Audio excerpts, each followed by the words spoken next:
हाँ सुनिए, हम लोग प्रीवियस क्लास में हम लोग प्रीवियस क्लास में WBC के बारे में पढ़े हुए थे। आप लोग बोलिएगा पीछे पीछे, ठीक है?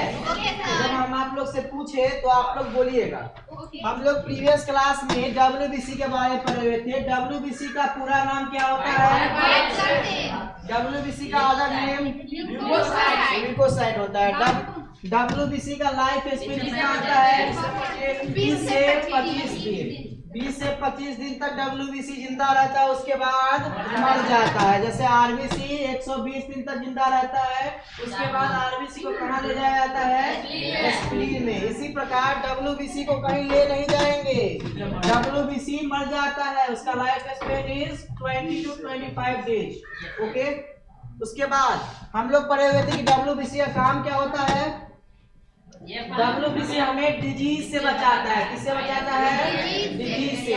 जैसे हम खाना पहले सुनो। जैसे हम लोग खाना खाते हैं, पानी पीते हैं, एयर लेते हैं अपने अंदर, तो एयर के साथ बैक्टीरिया भी हमारे अंदर आ जाता है। खाना खाते हैं, उसके साथ बैक्टीरिया वायरस भी अंदर आता है। हर वक्त हम लोग बैक्टीरिया से सराउंडिंग में होते हैं। हम चाहे पानी पिए, चाहे ऑक्सीजन ले, चाहे आप खाना खाइए, तो बैक्टीरिया भी हमारे अंदर चला जाता है, जिसके कारण हम लोग को डिजीज होने का चांस होता है। हम लोग को डिजीज होने का बहुत ज्यादा चांस होता है। इस बैक्टीरिया या वायरस से कौन बचाएगा हम लोग को? WBC। अगर WBC हमारे बॉडी के अंदर नहीं हो या कम पड़ गया तो हम लोग को डिजीज होने से कोई नहीं बचा सकता है, ठीक है? इसलिए बोलते हैं कि WBC का अमाउंट 6000 से 8000 तक होना चाहिए, क्योंकि इससे अगर कम हुआ तो आपको डिजीज हो जाएगा। ज्यादा हुआ फिर भी आपको कोई ना कोई डिजीज है, एलर्जी है। नहीं कहते हैं डॉक्टर कि WBC का नंबर 20000 हो गया है, WBC का नंबर 25000 हो गया है। इसका मतलब क्या? कि आपको इन्फेक्शन हो गया, आपको एलर्जी हो गया है, ठीक है?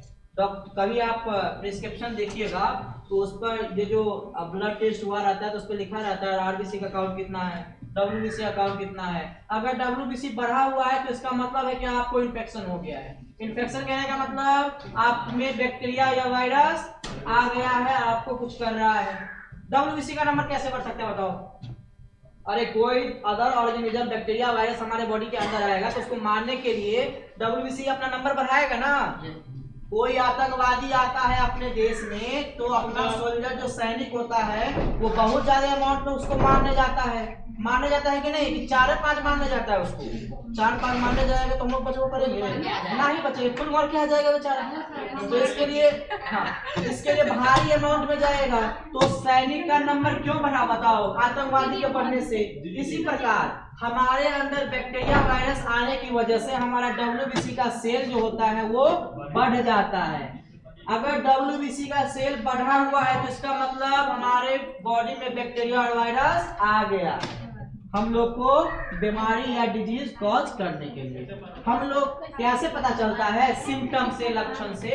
अगर आपको ज्यादा फीवर आ रहा है, ज्यादा हेडेक हो रहा है, ज्यादा वीकनेस हो रहा है, स्वेट ज्यादा आ रहा है, ठीक है, बॉडी ठंडा पड़ रहा है, बॉडी या फीवर ज्यादा हो रहा है, भूख कम लग रही है, बॉडी में वीकनेस ज्यादा हो रहा है, कोई भी काम कर रहे हैं तो जल्दी थक जाते हैं, इस तरीके से आप पता चलता है कि आपका बॉडी में कोई बैक्टीरिया या वायरस इंटर कर चुका है। इसके लिए हम लोग टेस्ट करवाते हैं, डायग्नोसिस करवाते हैं डॉक्टर के पास जाके, ठीक है?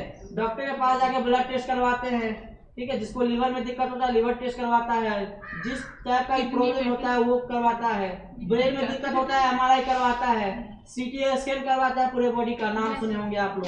क्यों करवाते हैं? क्योंकि वहां पर दिक्कत रहता है, जिस ऑर्गन में दिक्कत रहता है उसका डॉक्टर बोलता है CT स्कैन करवाओ। जैसे किसी को लंग्स में दिक्कत है तो डॉक्टर बोलता है चलो CT स्कैन करवाओ लंग्स का। CT स्कैन करवाने से क्या होता है? उस लंग्स में जो भी चीज है वो क्लियरिफाई हो जाता है, दिख जाता है कि क्या इसमें प्रॉब्लम हो रहा है। उस तरीके से डॉक्टर फिर दवा चलवाता है। समझ रहे हैं? तो बिना टेस्ट का डॉक्टर दवा नहीं लिखता है। क्यों नहीं लिखता है? क्योंकि उसको पता नहीं चलता है कि इसको किस बैक्टीरिया, किस वायरस से डिजीज हुआ है। हर एक बैक्टीरिया के लिए अलग अलग दवा है हमारे पास। अब ऐसे कि कोई दवा थोड़ी दे देंगे। फीवर में मलेरिया का दवा दे देंगे? बोलो यस। नहीं। यस बोलने के लिए बोला तो यस, नो बोलने के लिए बोला तो नो। थोड़ा भी नहीं सोचते हम क्या बोल रहे हैं, पहले सुन लीजिए हमको, उसके बाद रिप्लाई देना है, ठीक है।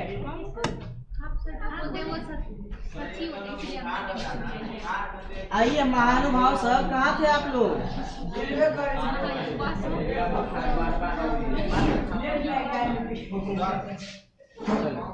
चलिए शांत हो जाइए अब सुनिए।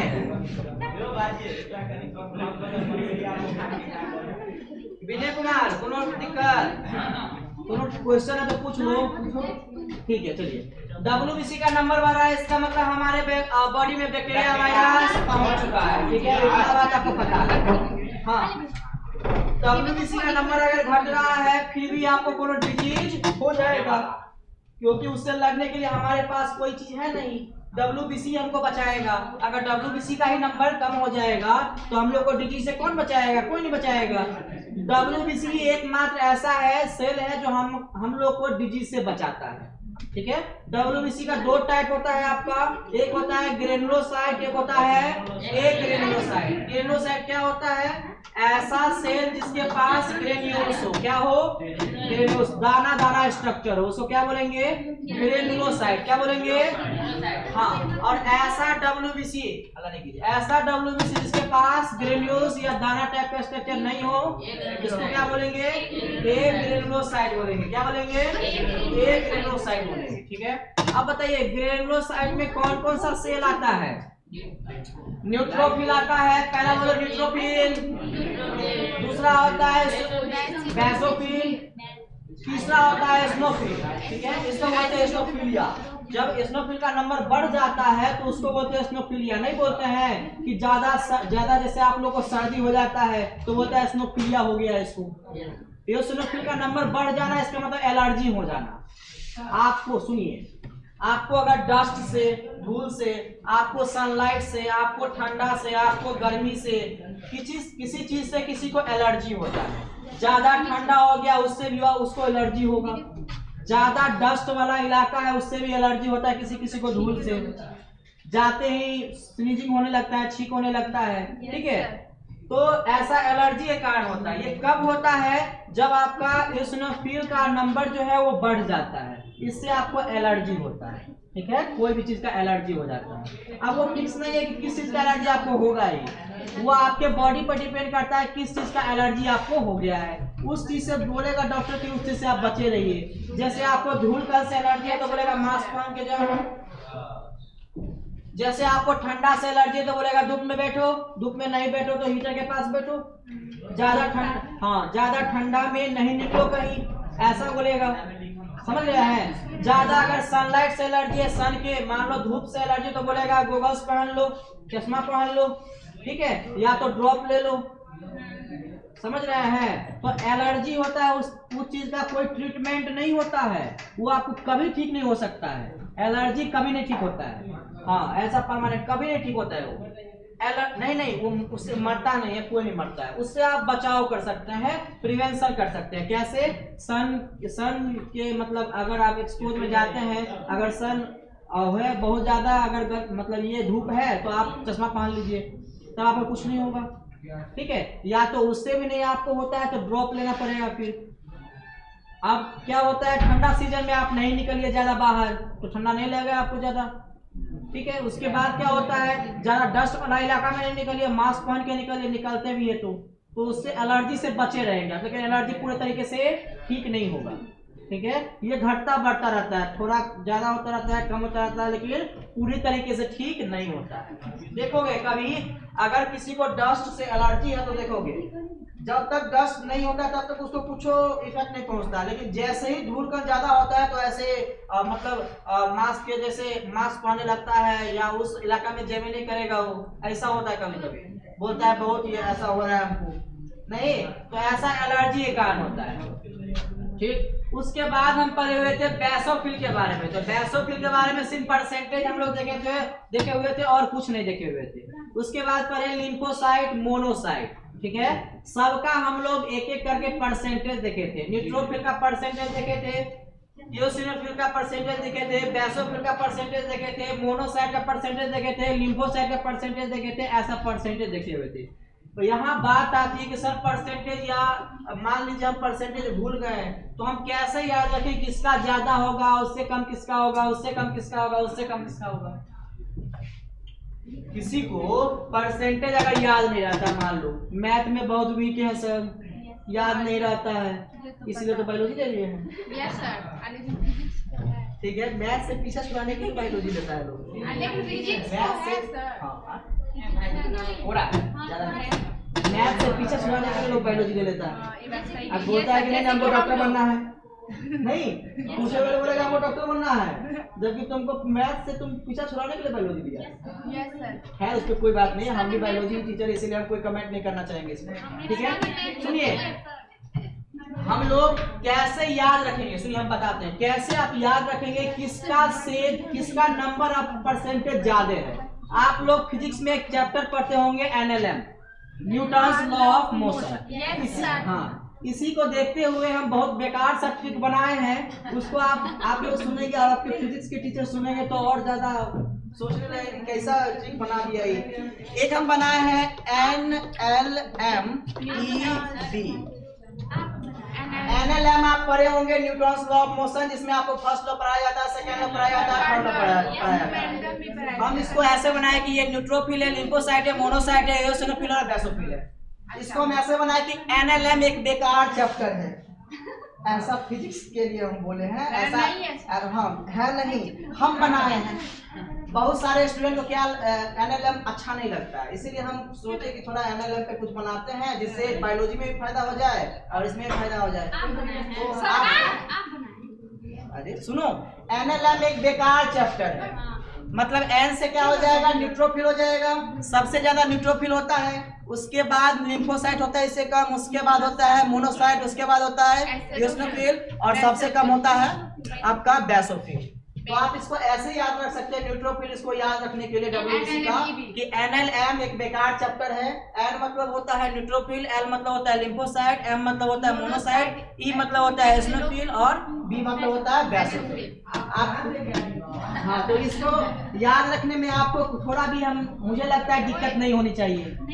फिजिक्स भी कवर हो गया और बायोलॉजी भी कवर हो गया। फिजिक्स पढ़ते हैं इसीलिए एनएलएम, बायोलॉजी पढ़ते हैं इसीलिए एनएलईबी सॉरी एनएलएमईबी होता है। ठीक है, आप इसको ऐसे याद रख सकते हैं, ये तो याद रहेगा हमेशा। यह बोलेंगे एनएलएम एक बेकार चैप्टर है, लेकिन है नहीं, किसी किसी को लगता है कि न्यूटन्स लॉ ऑफ मोशन में समझ में नहीं आता है, बेकार चैप्टर है। ठीक है, ऐसा हम नहीं कह रहे हैं कि बेकार है जी, सब चैप्टर सही होता है, ऐसा हम नहीं कह रहे हैं। हम एक ट्रिक दिया आपको कि ऐसे आप याद रख सकते हैं। ठीक है, ये ज्यादा है, 60 से 62% होता है, ये 20 से 25%, ये होता है आपका 2 से 3%, ये होता है कितना 0 नहीं, ये होता है 6 से 8%, ये होता है आपका 2 से 3% और ये होता है 0.5 से 1% होता है। ठीक है, चलिए क्या चलिए सुनिए, हम लोग परसेंटेज के बारे में पढ़ लिए थे, 2 से 3%। ओके, सुनिए हम लोग आज पढ़ेंगे ये जो न्यूट्रोफिल पढ़े, बेसोफिल पढ़े, लिम्फोसाइट पढ़े, मोनोसाइट पढ़े, उसका हम फंक्शन पढ़ेंगे। हाँ पढ़ाएंगे, इसके बाद पढ़ाएंगे। हम लोग पहले पढ़ेंगे न्यूट्रोफिल के बारे में। पहले न्यूट्रोफिल के बारे में बताया कि न्यूट्रोफिल का काम क्या होता है, ये बताए हम नहीं बताए होंगे। लिम्फोसाइट का काम क्या होता है नहीं बताए होंगे, सबका काम पढ़ेंगे अभी, उसके बाद हम फिर प्लेटलेट्स के बारे में पढ़ेंगे। ठीक है।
कोनो दिक्कत है?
सुनते रहो,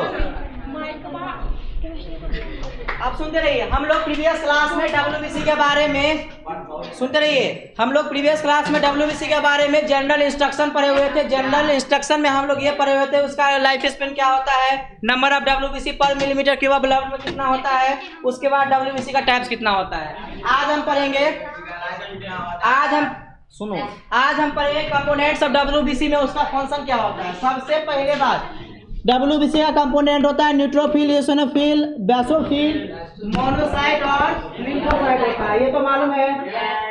न्यूट्रोफिल का काम क्या होता है, ये फैगोसाइटिक होता है। फैगोसाइटिक कहने का मतलब ये जैसे ही बैक्टीरिया, काहे बात कर रहे हैं, जैसे ही बैक्टीरिया वायरस हमारे अंदर आता है, ठीक है, हमारे अंदर जैसे ही बैक्टीरिया वायरस इंटर करता है तो उसको खा जाता है। कौन? न्यूट्रोफिल। फैगोसाइटिक मतलब होता है engulf the pathogenic agent. Pathogenic agent मतलब ऐसा चीज जो हमें बीमारी कर देगा, उसको बोलते हैं पैथोजेन। ऐसा ऑर्गेनिज्म जो हम लोग को डिजीज कॉज कर दे, वैसा ऑर्गेनिज्म को क्या बोलेंगे?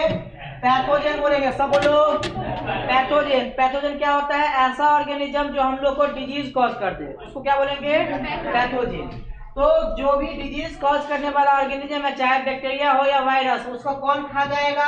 न्यूट्रोफिल। इसीलिए हम लोग को कोई डिजीज नहीं होता है जल्दी। समझ रहे हैं? उसके बाद चलते हैं एओसिनोफिल पे। ये रिलेटेड होता है एलर्जिक रिएक्शन से। हम लोग को जो भी एलर्जी होता है वो किसके कारण होता है? इसके कारण। इसके बढ़ने से हम लोग को एलर्जी हो जाता है। ठीक है।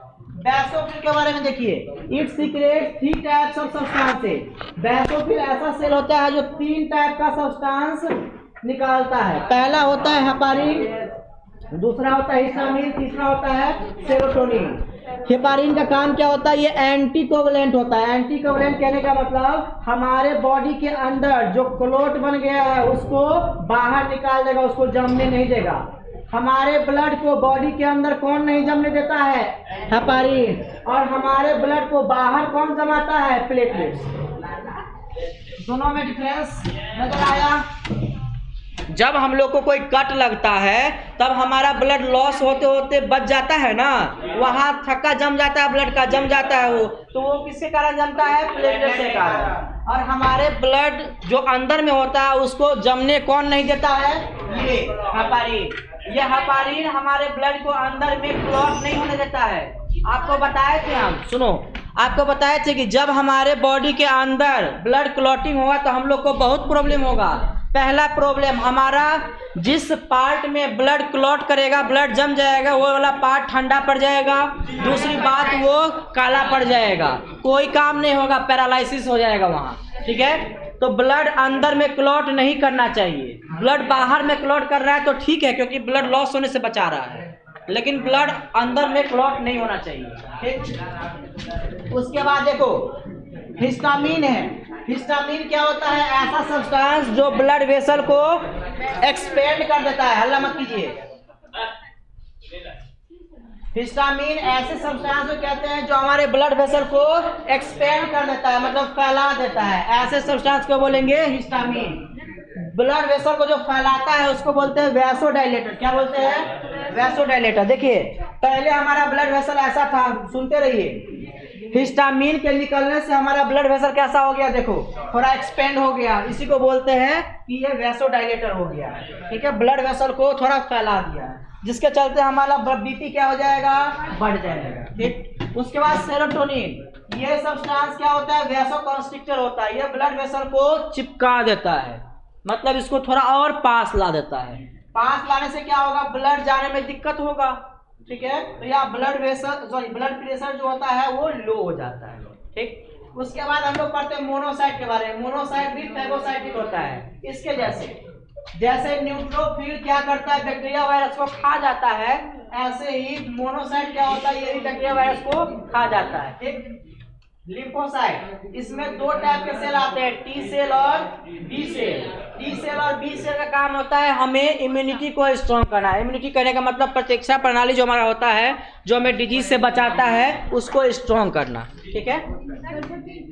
उसके बाद देखिए, हम लोग लास्टली प्लेटलेट्स के बारे में पढ़ेंगे। फॉर्म्ड एलिमेंट्स जब हम शुरू किए थे तब हम आप लोग को 3 चीज बताए थे। बताओ 3 चीज का नाम। पहला था आरबीसी, बोलो दूसरा था डब्ल्यूबीसी और तीसरा था प्लेटलेट्स। हम लोग RBC WBC will be completed, now the turn of platelets. We can study platelets. Platelets क्या होता है? सबसे पहले इसका दूसरा नाम होता है थ्रोम्बोसाइट, ठीक है। इसका लाइफ स्पेन होता है 8 से 15 दिन।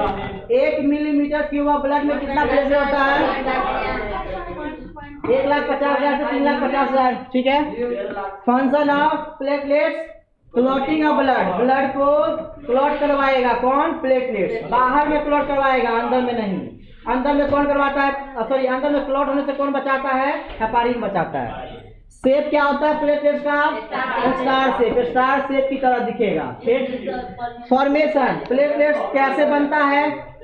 सुनो, प्लेटलेट्स बनता कैसे है? तो एक हमारे बॉडी में सेल होता है, बोन सेल होता है, जिसको बोलते हैं मेगा कैरियोसाइट। क्या बोलते हैं? ये मेगा कैरियोसाइट जब टूटता है, बहुत ज्यादा टुकड़े में बढ़ जाता है, तो जो स्टार शेप स्ट्रक्चर बनता है उसी को बोलते हैं क्लॉटिंग फैक्टर या प्लेटलेट्स बोलते हैं। इसके पास न्यूक्लियस नहीं होता है। अगर कोई पूछे प्लेटलेट्स के पास न्यूक्लियस होता है तो नहीं होता है। ना आरबीसी के पास होता है, ना प्लेटलेट्स के पास। किसके पास होता है? डब्ल्यूबीसी के साथ पास। तो इसीलिए इसको इनन्यूक्लिएटेड बोलते हैं।